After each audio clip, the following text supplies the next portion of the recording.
Hi, this is Grandma Lori. Our story today is Maximum Murph Detective Agency, the case of the Door Dasher. "I'm out of here. I'm going," said Basil as he sat on the filing cabinet in front of the window, watching Bird TV. "As soon as Auntie Lori comes back from getting the mail, I'll rush out before she can catch me." Olivia, his twin sister, looked at him and said coolly, "You'd better not. You know Mom gets really upset when you do." "I don't care. I need to get closer to those birds. Plus, Sneaky Pete is out there. He needs some exercise, so I'll chase him," was Basil's reply. Basil saw his chance as Auntie Lori rounded the corner, her arms full of mail. She opened the door and Basil rushed out, saying to his sister, "See ya!" He bolted out the door. "Basil!" Auntie Lori yelled. Max and Murphy woke up from their nap in Mom's lap. Mom woke up too. "What's going on?" Mom asked. "Basil got out the door again," Auntie Lori said.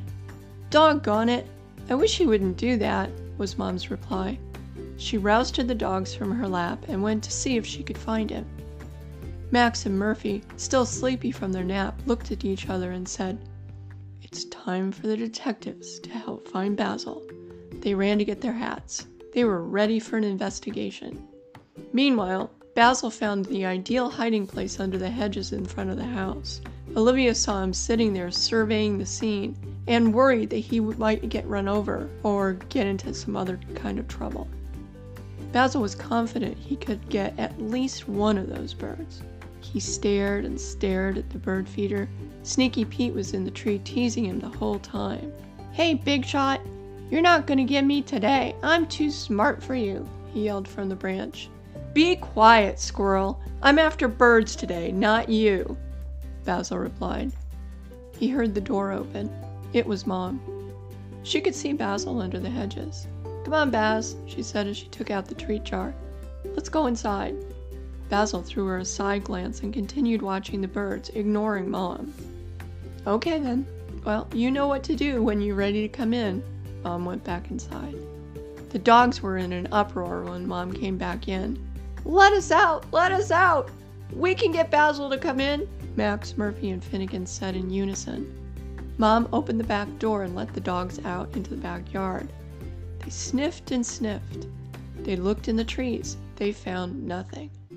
Basil was getting hot, so he went to the front door to be let in. Unfortunately, everyone was at the back of the house, so they didn't notice him. The last time this happened, I went to the back door. Guess I'll do that again, he said to himself. He walked around the house to the backyard. As he squeezed through the fence, he saw the dogs. Max caught a whiff of cat. "Wait a minute. Basil's near. I smell cat." Murphy and Finnegan ran over to him. Where? Asked Murphy. Just then, Basil squeezed through the fence. "Intruder alert! Intruder alert!" barked Finnegan. The gaze of all three dogs went right to Basil. "No, wait! I live here. Remember me, Basil? We were all sleeping together earlier today," Basil said as the three dogs ran toward him. "Get the intruder!" Finnegan barked. Basil knew he was in trouble as the three dogs ran toward him. "I better get somewhere safe," he thought as he looked around.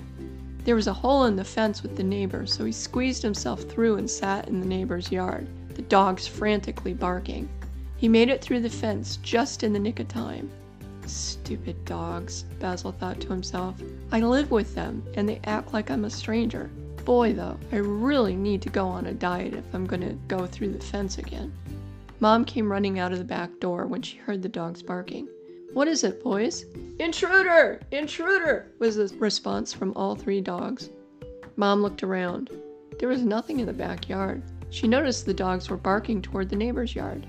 "You better not be barking at the neighbors. They have the right to sit on their back porch without you making crazy noise." A flash of black caught her eye. It was Basil. He weakly meowed, "Mom," in a tiny voice. "They want to kill me! Save me!" he cried. Mom opened the neighbor's gate, reached in, and grabbed Basil. Together, they walked to the front door. She didn't want to take him through the backyard because the dogs were too frantic. Once inside, Olivia said, "See, I told you there'd be trouble if you went outside." "Oh, hush you," Basil said. Just then, Mom let the dogs in. Basil wasn't going anywhere near them right then. They needed to calm down.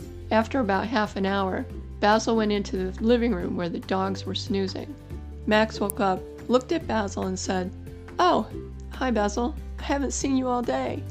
"Stupid dogs," Basil muttered under his breath as he went to lay in Grandma's lap. This is Grandma Lori. Thank you so much for joining me.